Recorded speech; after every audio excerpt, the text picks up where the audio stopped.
एक दिन में वो मेरा सहारा है,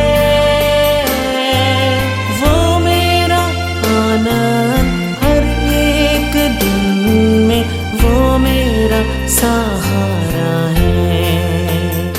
प्रभु यीशु मसीह के सर्वश्रेष्ठ नाम में आपका प्रेम भरा अभिवादन। पवित्र बाइबल के 14वें भजन संहिता के 3रे वचन में हम इस प्रकार पढ़ते हैं, वे सब के सब भटक गए, वे सब भ्रष्ट हो गए, कोई सुकर्मी नहीं, एक भी नहीं। मनुष्य जब भले कार्यों को छोड़ गलत तरीके से व्यवहार करने लगता है तो हम कहते हैं कि वह बिगड़ गया है। बिगड़े हुए मनुष्य के प्रति परमेश्वर का क्या दृष्टिकोण है, यह समझाने के लिए परमेश्वर ने यिर्मयाह नबी को कुम्हार के पास भेजा। उसने देखा कि कुम्हार मिट्टी का पात्र बना रहा था, वह पात्र बिगड़ गया।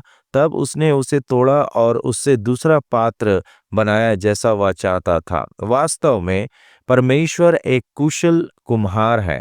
उसने मनुष्य को बनाया है। दरअसल उसने जो मनुष्य बनाया था वह परिपूर्ण और निर्दोष था, लेकिन जिस क्षण मनुष्य ने परमेश्वर के द्वारा मना किए हुए फल खाकर परमेश्वर की आज्ञा तोड़ी, उसी क्षण वह बिगड़ गया। परमेश्वर ने उन्हें दूर नहीं किया। बिगड़े हुए मनुष्य को सुधारने के लिए उसने अदन में ही पशु का बलिदान किया। यह इसलिए ताकि पाप से बिगड़े हुए और परमेश्वर से दूर हुए मनुष्य को पता चले कि उसने भविष्य में उसके लिए परमेश्वर का क्या प्रावधान है। वह प्रावधान यह था कि मनुष्य को सुधरने का मौका मिले। इसलिए प्रभु यीशु मसीह ने क्रूस पर शापित मृत्यु स्वीकार की और 3रे दिन मृतकों में से जी उठे। अपने पापों का एहसास होने पर मनुष्य टूट जाता है, बिखर जाता है और वह पश्चाताप करता है। प्रभु यीशु मसीह की मृत्यु और पुनरुत्थान पर विश्वास करके वह क्षमा मांगता है। वचन कहता है, परमेश्वर टूटे हुए बिखरे हुए हृदय को तुच्छ नहीं मानता। वह कहता है, मैं तुम्हें नया हृदय दूंगा, तुम्हारे अंदर नई आत्मा डालूंगा, तुम्हारे शरीर में से पत्थर का हृदय निकालकर तुम्हें मांस का हृदय दूंगा।